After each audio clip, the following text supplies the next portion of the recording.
La Côte d'Ivoire vit une page importante de son histoire. Après les conflits qui se sont succédés depuis la mort de Félix Houphouët-Boigny. L'heure est maintenant à la réconciliation des Ivoiriens. Moi, je lance un appel en tant que leader politique à tous les partis politiques en Côte d'Ivoire, tous les militants de ces partis politiques, d'entretenir donc ce projet de réconciliation qui est déjà en marche, d'avoir des propos d'apaisement pour que les fils et les filles de ce pays se parlent franchement et pour que le pays avance. Il faudrait qu'on laisse tout tomber. Ça fait pratiquement près de 10 ans passés qu'on a dans cette histoire-là. Il faudrait qu'on laisse tout tomber pour que notre pays puisse vraiment avoir la paix. Sur le chemin de la paix, des efforts sont consentis par le gouvernement. Plusieurs exilés sont rentrés récemment au pays. L'on annonce pour ce mois de juin le retour de l'ex-président Laurent Gbagbo. Un processus inclusif que souhaite le président de la République lui-même, avec une volonté manifeste. J'ai bien évidemment une pensée émue pour les victimes et leurs familles.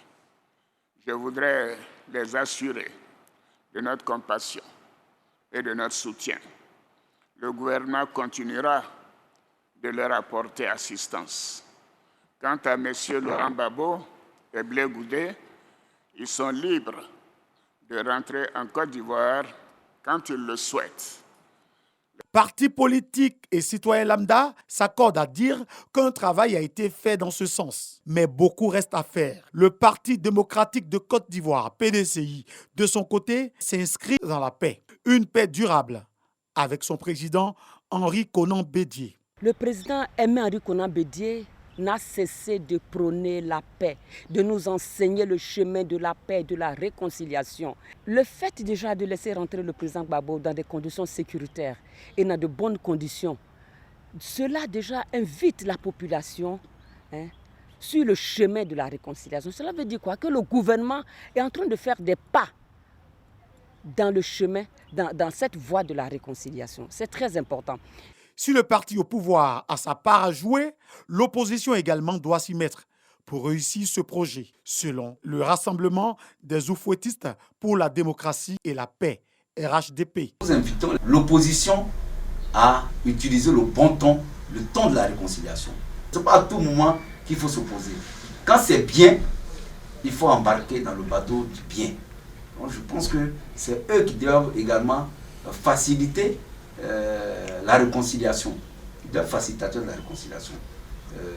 Tous les Ivoiriens sont demandeurs de cette réconciliation. Et on a deux grands blocs, le bloc du parti au pouvoir et le bloc de ceux qui ne sont pas au pouvoir.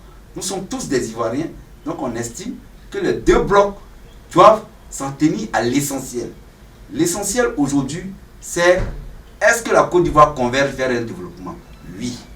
L'essentiel aujourd'hui, qu'est-ce qu'on fait pour l'amélioration des conditions socio-économiques des Ivoiriens?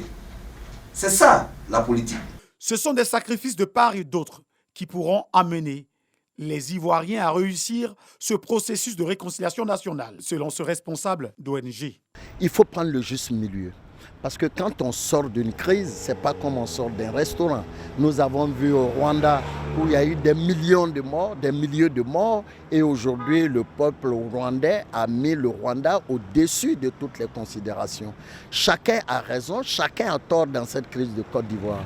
Après Mariatou Koné à la tête du ministère de la Réconciliation nationale, c'est Kouadio Konan Bertin qui a été nommé pour poursuivre l'œuvre. Le voici ici en compagnie des membres de la plateforme EDS, proche de l'ancien président Laurent Gbagbo, pour préparer le retour de celui-ci. Et le constat général qui se dégage de part et d'autre, c'est cette volonté exprimée par tous d'aller à la paix, d'aller à la réconciliation. 6 mois seulement après la nomination de Kakabe, comment les Ivoiriens jugent son travail? Le gouvernement a mis en place un ministère qui est chargé de la réconciliation. Et nous jugeons déjà bon que ce ministère-là est en train d'œuvrer sous la tutelle du président de la République pour que les Ivoiriens, en tout cas, la réconciliation soit effective. Les choses se font étape par étape. Je pense qu'il a commencé, c'est tout. Il vient à peine de commencer son travail. C'est de l'encourager des forces vives peuvent aller vers lui pour lui faire des propositions. La Côte d'Ivoire est engagée dans son développement pour améliorer les conditions de vie des populations. Mais un autre défi s'offre à tous les Ivoiriens, quelle que soit leur classe sociale. C'est de réussir à s'accepter pour vivre ensemble dans la paix et la quiétude. C'est ce que souhaite une grande majorité d'Ivoiriens.